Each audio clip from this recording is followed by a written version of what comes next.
So close your eyes.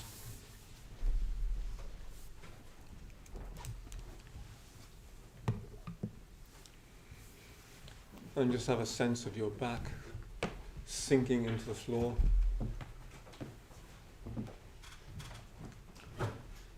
Sense of your body becoming heavy and heavy and heavier.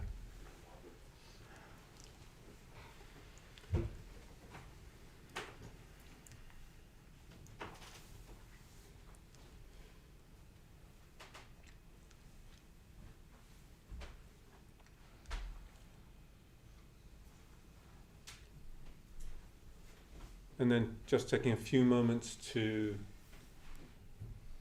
become aware of your breathing. Feeling the breath coming into your body, feeling it leaving your body.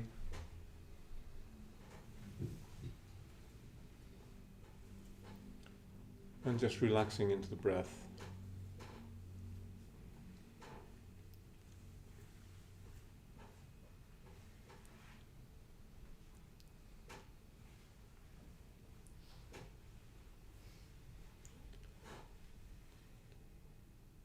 Making sure that your fingers are not interlocked, because that can lead to tension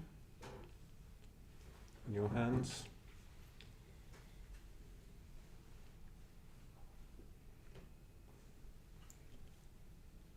If your knees are up, then just rest one against the other so you're not having to make an effort to hold your knees.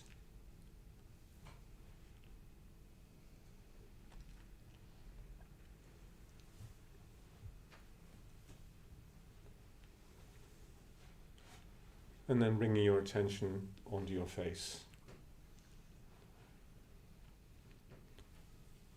Just checking for any tensions there.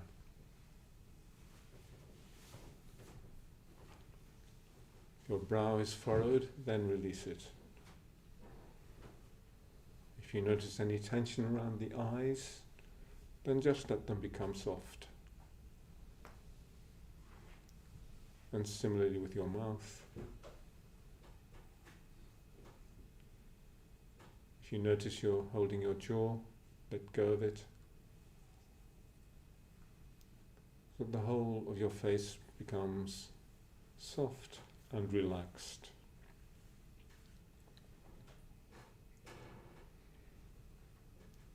And then have a sense of that relaxation spreading to the crown of your head, down the back of your head, through your neck and throat.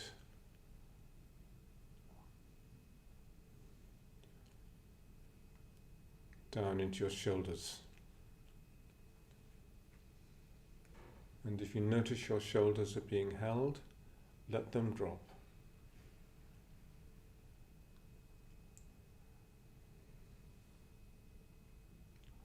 And just allowing a sensation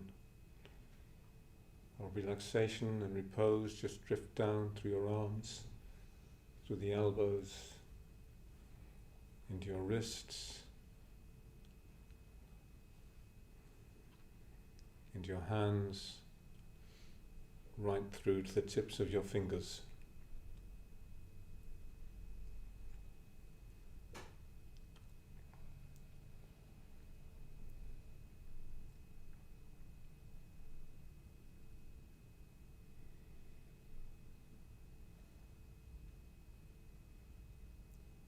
And then bring your attention once more back up to your shoulders. Allowing your shoulder blades to sink into the floor so that the chest can open.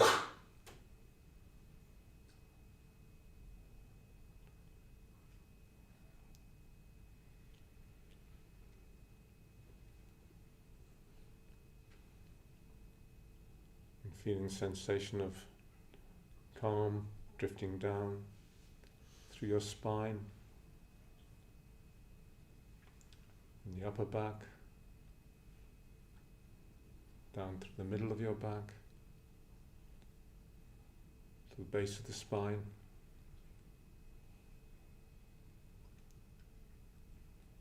letting everything fall more and more down towards the floor.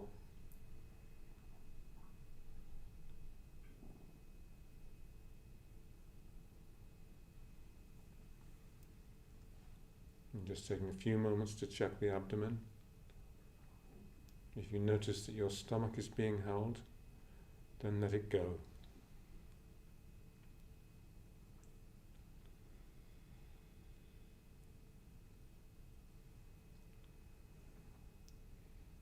And then just becoming aware of the pelvic region,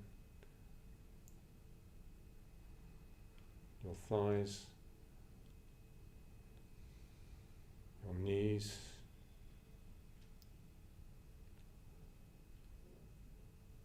down through your calf muscles and ankles, into your feet, to the tips of your toes.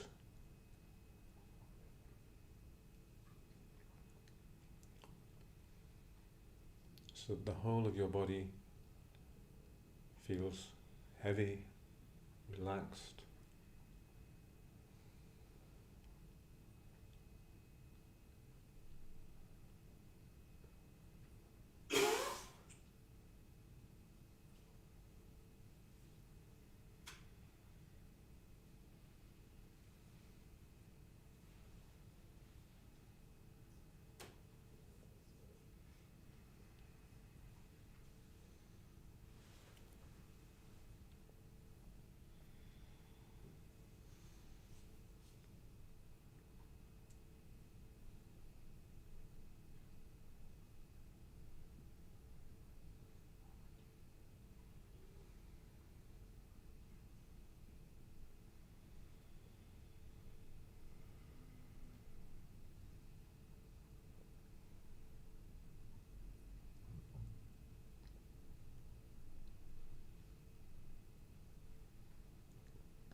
Now, bring your attention back onto the breathing.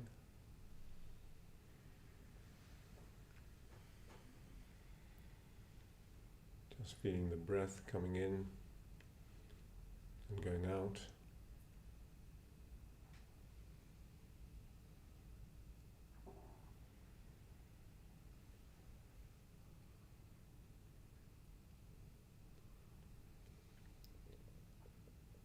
And then when you're ready, in your own time, turning over onto your left-hand side, facing the shrine, and just pausing there for a few moments.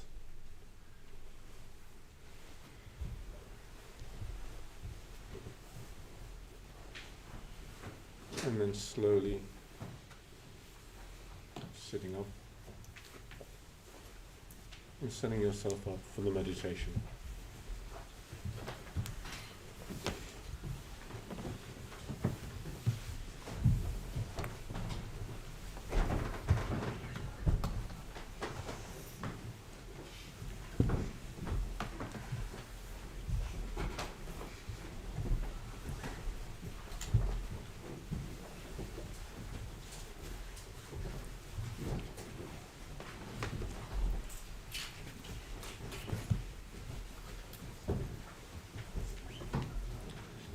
If you need more cushions, there are plenty over here.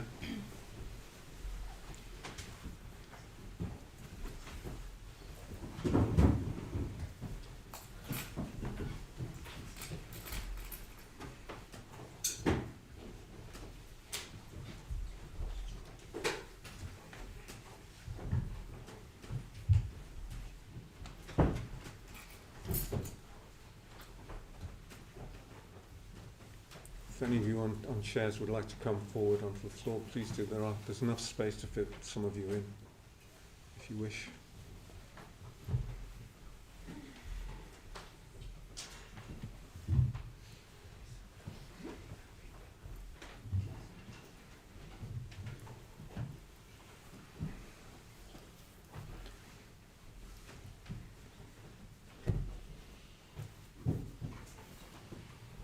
Okay, so welcome from me. My name's David Mitra, in case you've not met me before. My name is not to be confused with David Mitchell, which it frequently is. I usually have to mention that to people who have not met before. There's quite a few of you who are new faces to me this evening. Anyway, very warm welcome. This is a special evening because we're taking part in the 21-day meditation challenge. So if you didn't think you were joining that, well, you have joined, and we'd like you to consider seriously, in fact, preferably do, come here for the next 2 Tuesdays and to meditate with us. Come at least on one class a week. Come to the centre at least once a week and meditate every day at home. That's the challenge. So I hope you're all up for that. That's it really.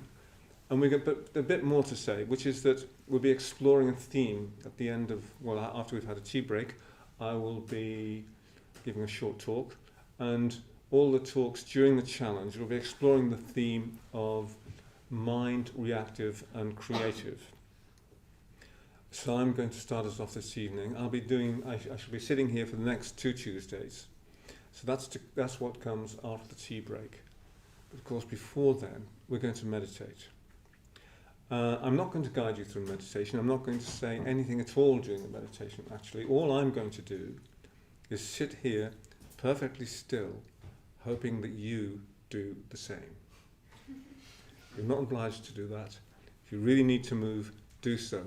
But I'd encourage you to resist any temptation to scratch or shift your position at all, unless you are really severely uncomfortable and you need to. So just see if you can do that. As I say, I'm going to be sitting here perfectly still myself. And please, if you've got a water bottle with you, resist the temptation to unscrew, especially if you've got a metal bottle, because it's quite disturbing to others. So if you want a drink, if you think you can't last another 40 minutes or so without some water, have a quick swig now. After that, then will be a moratorium on water bottles. So I'm going to dim the lights, in fact I'm going to turn them out, and then we'll get started.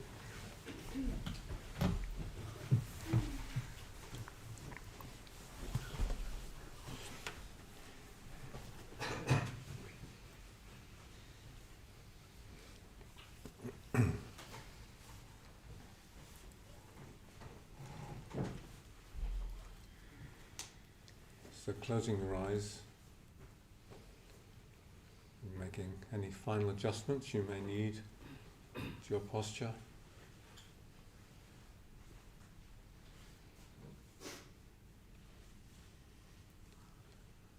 And then we'll do the Metabhavana practice.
So now it's time for the tea break.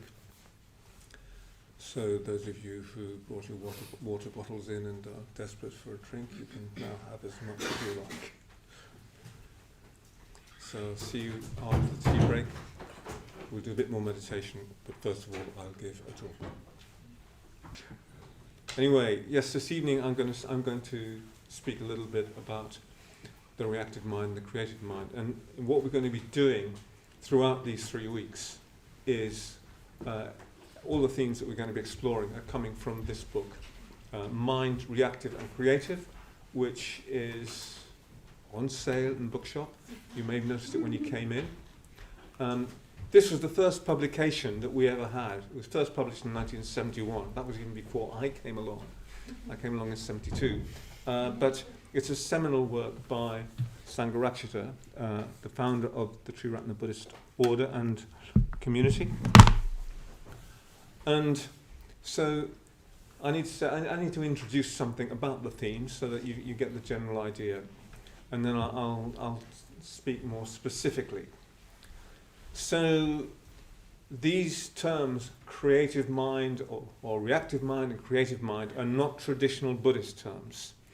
They're terms that Sangharakshita introduced because there's no equivalent in the canonical languages of Buddhism, but they're very I think quite brilliantly describe the two different options that we have in life. And I should say straight off that there are not two different minds, the reactive mind and the creative mind.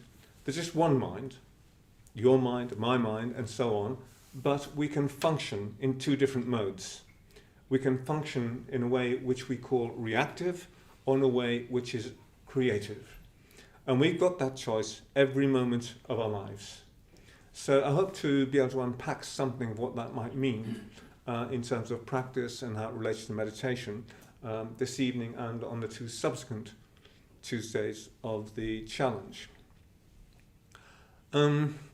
So let's start off with the bad news. The reactive mind.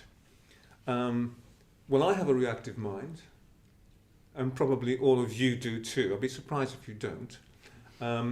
It's not separate from my creative mind, because I can also function out of the creative mind, just like all of you do.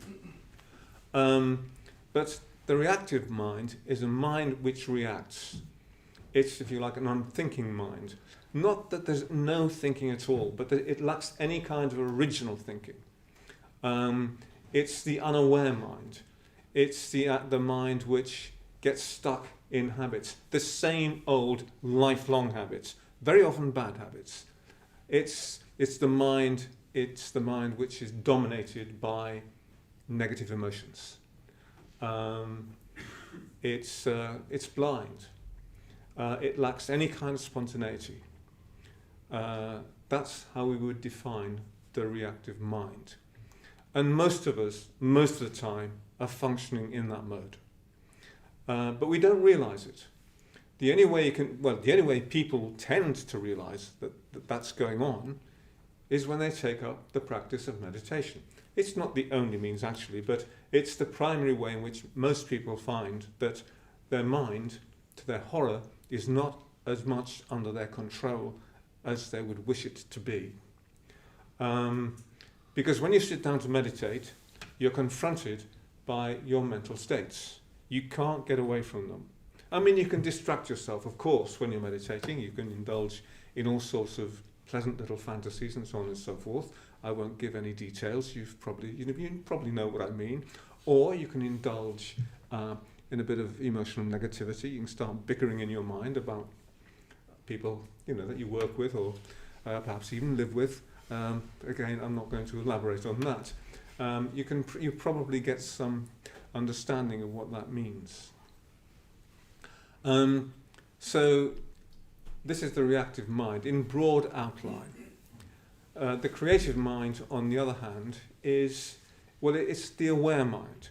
When we're most aware of what's going on in our minds, aware of, in other words, our mental states, then that's the beginnings of the creative mind.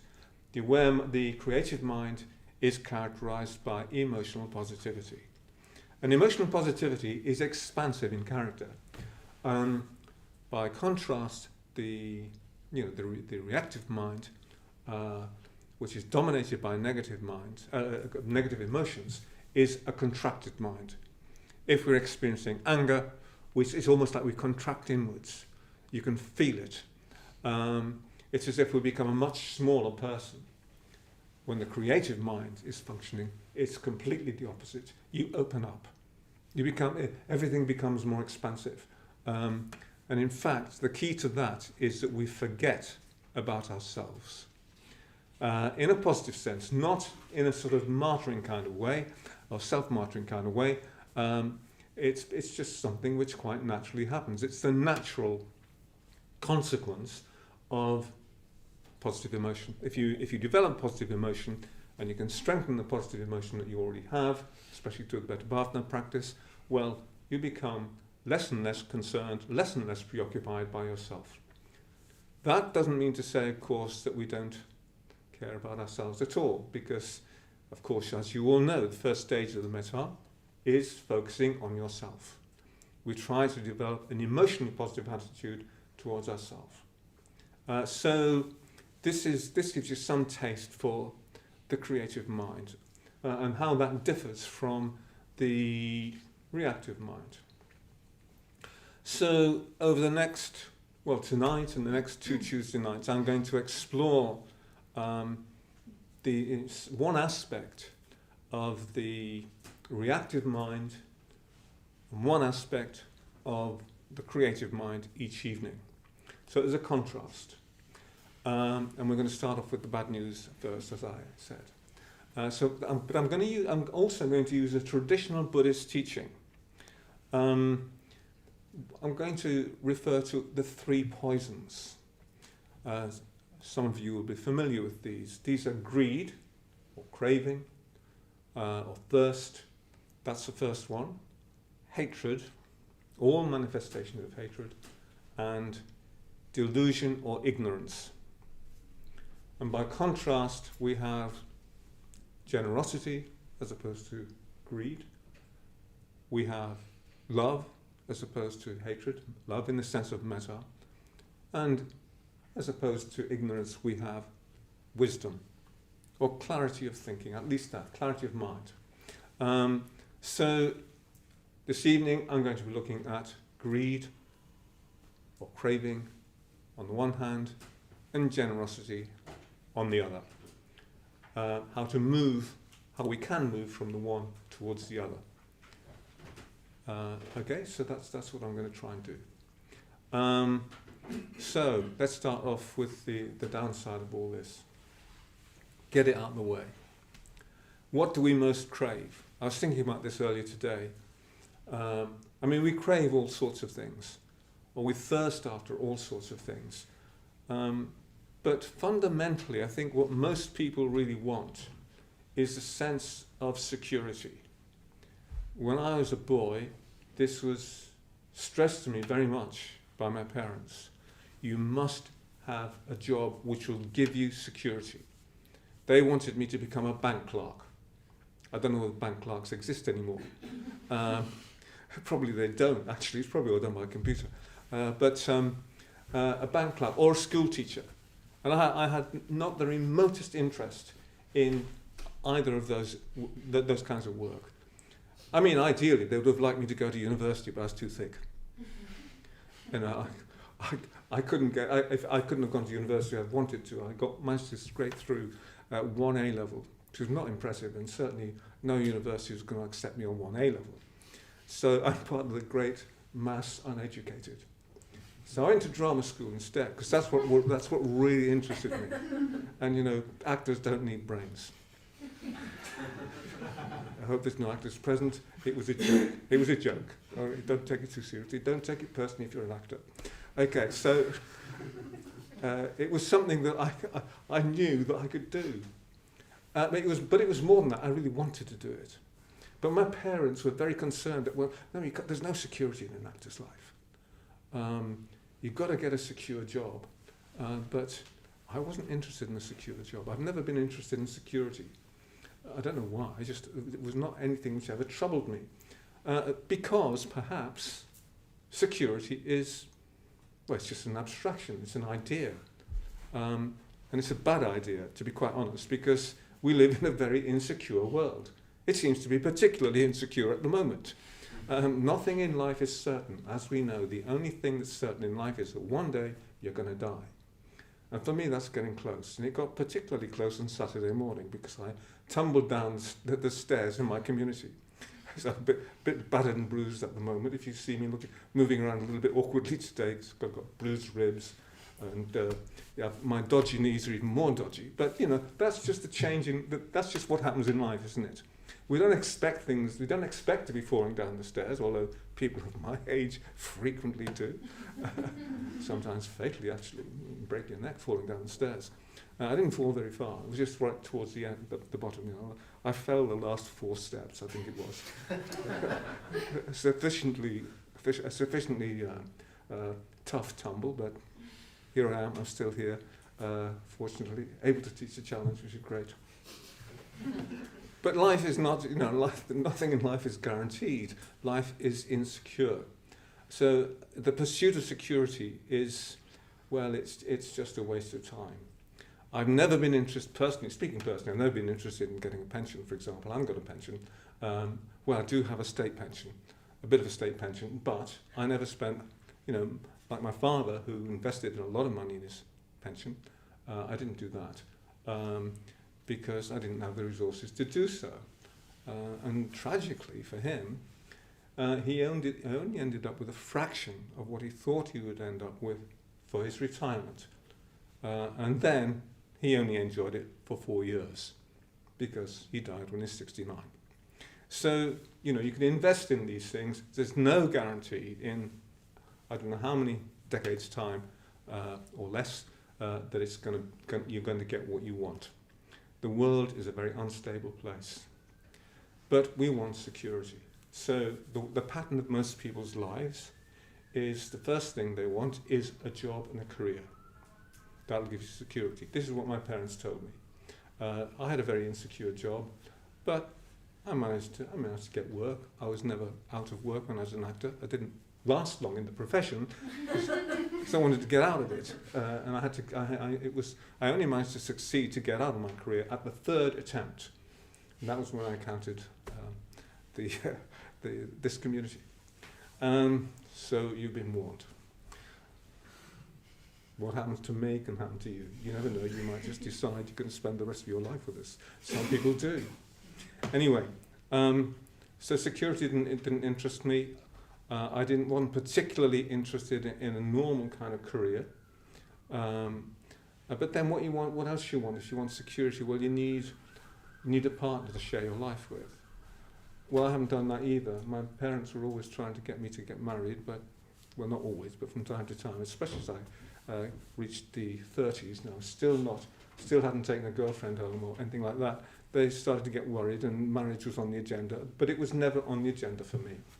But that's the sort of thing that people look to, the relationship, the ideal relationship. A few years ago, one of my friends, one of my younger friends, much younger friends, went to a wedding of one of his old school friends. And he just happened to mention, this was about 6 or 7 years back, maybe 8 years ago. No, 6 or 7. Anyway, he mentioned that this wedding was going to cost £20,000.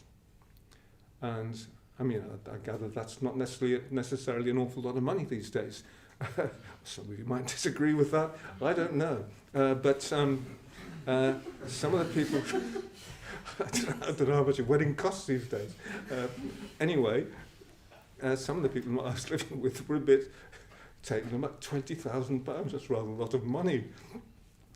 But I just sort of said, well, it's probably not that bad when you consider how much you're going to have to pay for the divorce.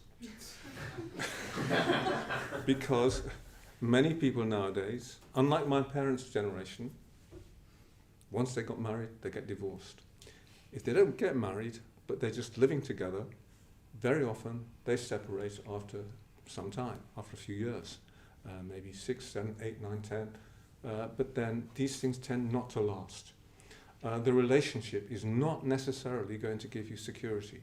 It might have done, I don't know, 50 odd years ago. My parents stayed together for life. They stayed together until my father died. And then, of course, there was the inevitable separation. Sooner or later, you have to separate. In this case, it was caused by death, not by divorce. But that was a whole culture which is gone.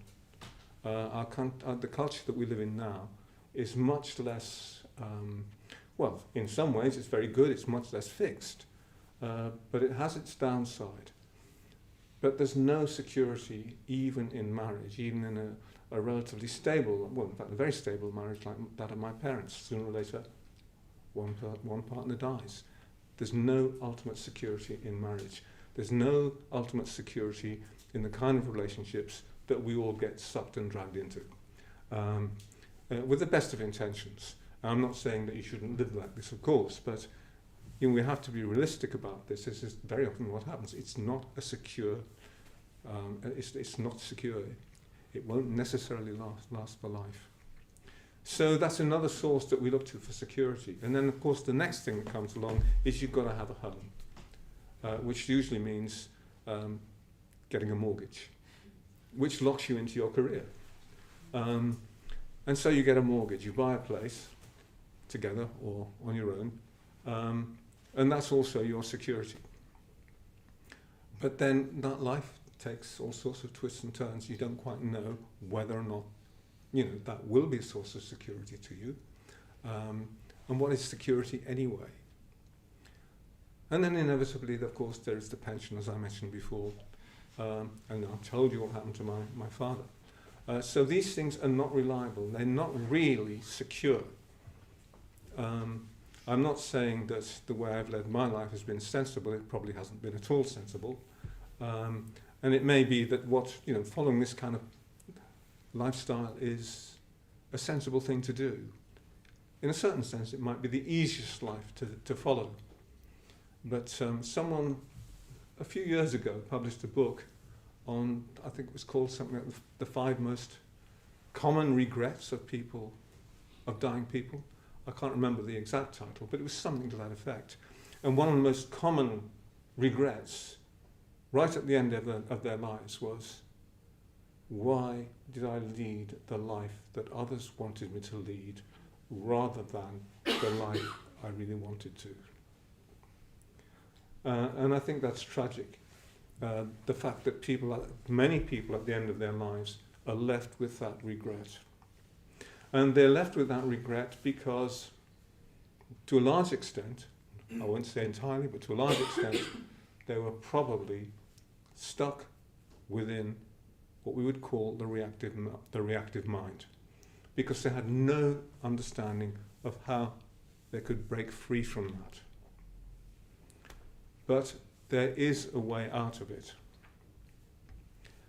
There is such a thing as the creative mind.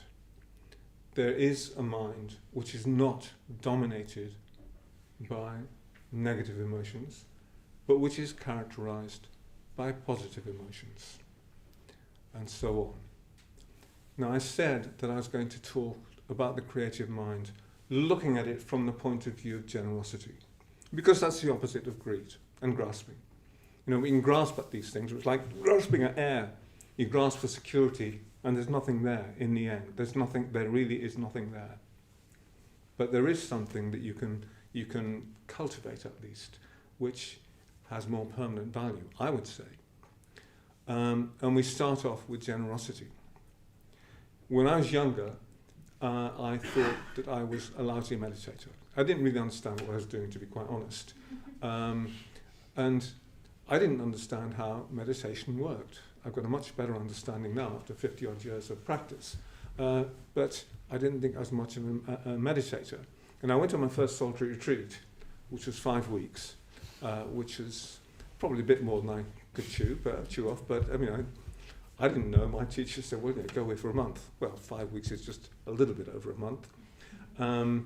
And it worked out well in the end. But I did feel at the end of that month that I wasn't much of a meditator. But I took great solace in the fact that there's one thing which is relatively easy to do, and that is the practice of generosity. Need to keep my eyes on the time. Anyone can practice generosity. No matter how difficult you think you might find meditation, you can always be generous. And so I tried to make generosity the foundation of my practice. And this is something that I could recommend to you, because the more that you give, the more, in a strange sort of way, you have. I had a very, very pronounced experience of this the last time I was in India. I've done a fair amount of teaching in India over the years. And the last time I was there for 5 months. And it was, I went out, I think, around about the beginning of, middle of October, when it was still pretty hot, just coming out of the rainy season. And I left 5 months later, around about, I think it must have been March or something like that. And during those 5 months, I was teaching at a large centre we have in Nagpur in central India. I was teaching on a course where we teach young Dalits about Buddhism. A Dalit, the word Dalit means oppressed. So there were people from, or young people from that kind of background. They were mostly from the ex-untouchable community, or from what's called other backward castes, that's how they term it in India, or tribal people. So basically people at the very bottom of the, this sort of socio-economic, religious heap in India. Not with very little education, but still bright and young, and with all the wonderful qualities of youth, of enthusiasm, looking forward to life and all that sort of thing. And teaching those kids, for me they were kids, they were mostly between the age of 18 and 22, one or two a bit older and one or two a bit younger, was absolutely wonderful. I had a very full schedule, but I didn't mind that. I taught for 3 hours in the morning, an hour and a half in the afternoon, 2 hours in the evening. Not every day, but most days. It was pretty demanding work, but the more I gave to the students, the happier I became. So that's just an example from my own life. And the main reflection I came away from those 5 months was the more you give, the more you receive back. It's not tangible. It's not like getting a house, or it's not like getting a big fat paycheck. It's nothing like that. But there's something else which it gives you, which you can never lose. It's not tangible. You can't trade it. You can't buy it on Amazon Prime. Thank goodness. So generosity, the opposite of grasping, is, it's a wonderful thing, and it's not difficult to develop. So what I want to do, one of the things I would ask you for the coming week, and we quite often ask people to do this, is to just act generously at least once every day. Consciously go out of your way to commit a generous action. And it could be something very, very simple. You could find me, for example, coming out on Bethnal, got a twinge in the back from my recent crash. Someone struggling up the steps out of Bethnal Green Underground Station with a big, heavy suitcase. I'm that kind of nutcase. A man of my age shouldn't be doing that sort of thing. It doesn't stop me, by the way. But sometimes someone just comes up to me and says, "Can I give you a hand with your bag?" I've had that experience so many times. It's really quite wonderful. And someone actually is aware of you, aware of the fact that you're struggling upstairs with a bag, and you're probably too old to be doing it. And this has happened so many times. At the end, I remember on one particular occasion, a young woman who helped me out. She waited for me at the top of the steps, gave me a big smile, and then went off for the rest of her life. She didn't have to do that. She just did it out of the natural spontaneity of her own goodness. So that's just a very simple thing you can do. You see someone like me struggling with the back on the underground, especially going up those stairs, it's just pitch in and help them. Those of you who are a bit younger anyway. So that's one thing you could do. You could give in all sorts of ways though. I mean, you can give material things to people. You can even give them money. You can give us money. We need more money than we've got. We want to expand our activities. You know all about that because Sangha has been telling you about it.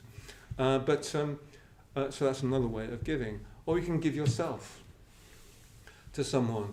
Just make time for them. Someone perhaps who needs to be listened to about something and that's troubling them. Even just to listen sometimes is enough for people. If you can help them in some other way when you're listening, well, great. But that's perhaps a bonus. But just be prepared to listen if someone's troubled by something. That can be really, really helpful too. So there's just a few ways in which you can act generously. So over the coming week, see if you can perform a generous act of some sort like that every day. Now we're going to do some more meditation. But let's just not forget that all this starts with awareness. Someone who is acting out of creative mind is acting with awareness. And that awareness we can sort of hone through our practice of meditation because we have the opportunity to become more aware of our mental states, what we're actually experiencing in our minds, what's there. And we can work on it. And the Metta-bhavana practice, of course, is a wonderful tool for this because it helps us to overcome our negative emotions. It helps us to develop more positive emotions.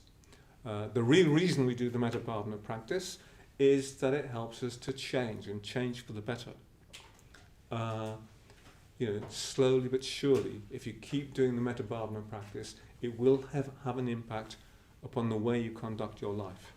Inevitably, because according to Buddhism, at least according to Buddhist analysis, everything starts in the mind. What we think, what we feel, the emotions that we have, that's what determines the way we speak and the way that we act in the world.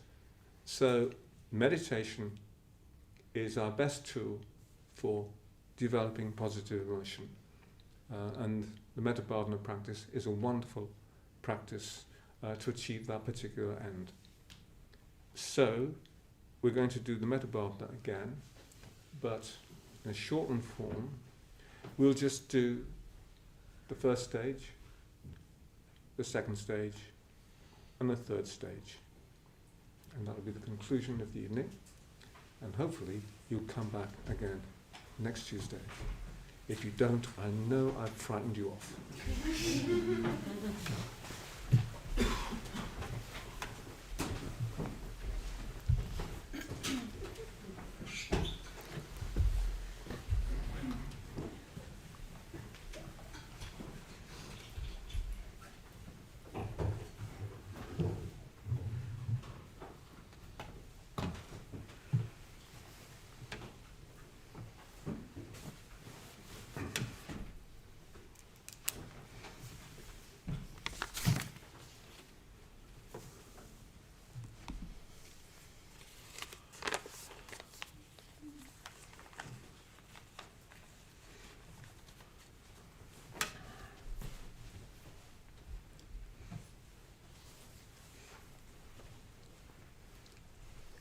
So once more, I won't be guiding you through the meditation. I'll remind you of each stage because we're not doing the normal practice. And I'll ring each of the 3 stages on the bell or the gong.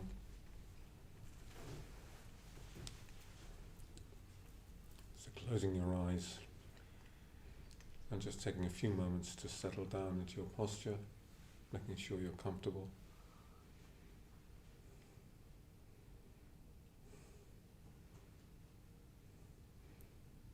We'll be meditating for about 20 minutes.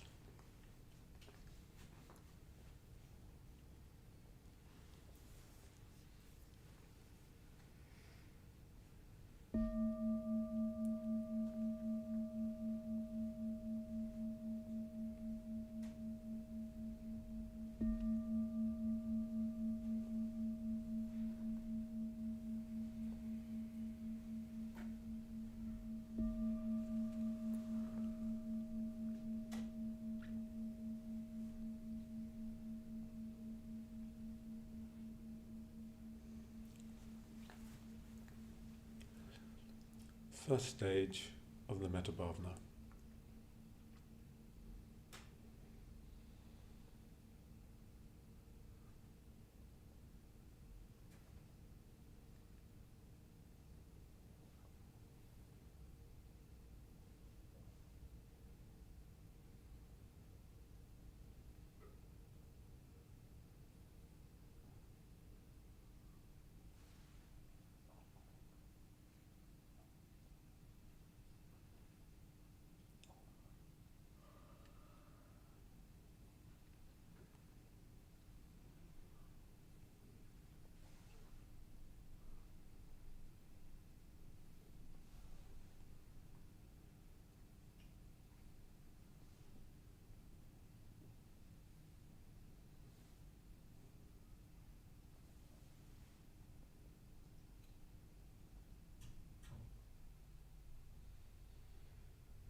spreading metta in wider and wider circles.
So that's it for this evening.